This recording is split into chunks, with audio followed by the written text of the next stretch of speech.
बीसीसीआयच्या senior निवड समितीचे अध्यक्ष संदीप पाटील इंडियाच्या मुख्य प्रशिक्षक पदासाठी आता उत्सुक आहेत अशी माहिती कळते।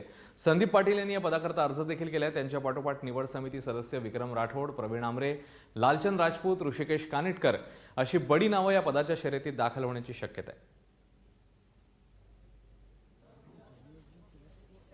पुन्हा एकदा जाऊया विजय साळवींकडे। विजय, एकीकडे राहुल द्रविडचं नाव चर्चेमध्ये होतं आणि आता संदीप पाटील यांचं नाव देखील आलेल्या चर्चेत। काय माहिती आहे तुझ्याकडे, कधीपर्यंत हा निर्णय अपेक्षित आहे? अश्विन, राहुल द्रविड हे नाव चर्चेत आहे। डॅनियल वेटोरी हे नाव विराट कोहलीने त्याच्याशी बातचीत केल्यामुळे चर्चेत आहे। पण ह्या नावानी अजूनही बीसीसीआयच्या मुख्य प्रशिक्षक पदासाठी अर्ज केला नाहीये, त्यामुळे ती नावं अजून देखील शर्यतीत आलेली नाहीत।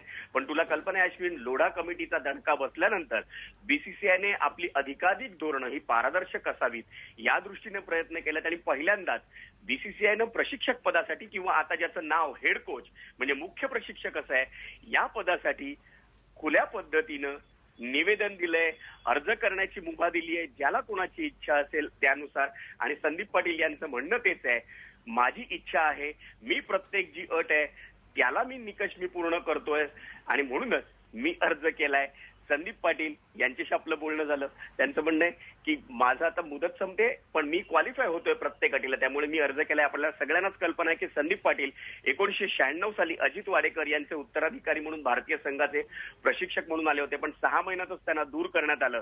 पण त्याच संदीप पाटील यांच्या प्रशिक्षक पदाखाली 2003 साली केनियानं विश्वचषकाची सेमीफायनल गाठली होती। त्यानंतर संदीप पाटील यांनी एनसीएचे डायरेक्टर म्हणून 3 वर्षाची भूमिका आहे त्यांची।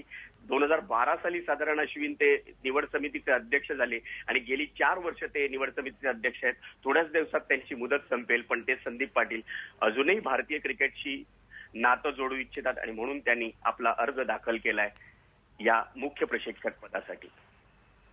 विजय, धन्यवाद या सगळ्या सविस्तर माहितीबद्दल।